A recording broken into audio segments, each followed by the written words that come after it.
عجیب بود واقعا، نیده بودم تا الان. فکر کن بچه بازی تو این سن آسکاریس بالغ داره.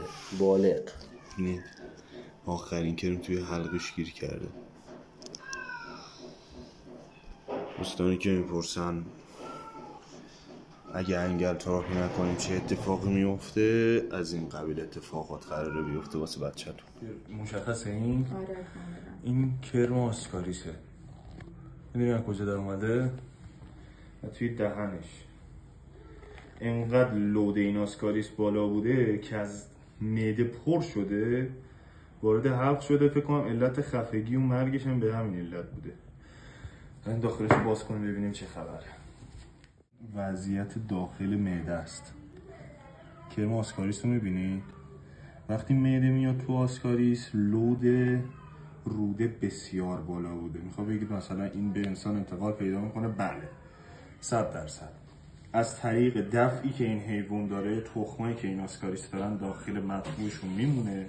حالا اگه خودتون، چه کودکتون، چه پت خونگی خودتون بیاد از اون مدفوع، حالا چه تاچ کنه چه بخوره، احتمال این که تخمای این که وارد دستگاه گوارشش بشه تقریبا 90%. به خاطر همین ما اینقدر مستمریم روی انگل تراپی پت خونگیتون، چون خیلی راحت ممکنه به خودتون انتقال پیدا کنه. بذار بریم داخل روده.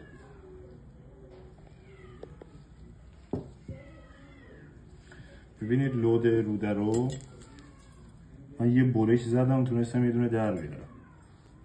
اینی کرما، اینا کرمای بالغ آسکاریسه.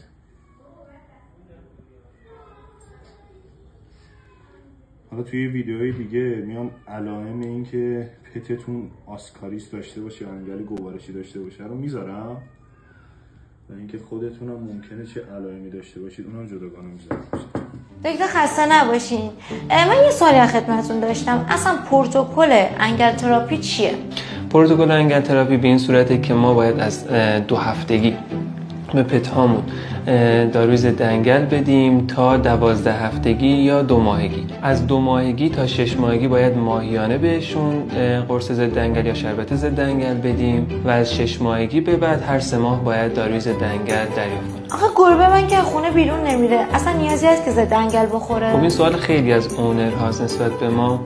بله باید بگیره. چرا؟ چون پت شما ممکنه که سوسک یا حشره یا یک چیزی توی خونه بخوره یا گلدون داشته باشین، دست بزنه تو این خاک گلدون و از طریق اون مبتلا به یک سری از انگل ها بشه.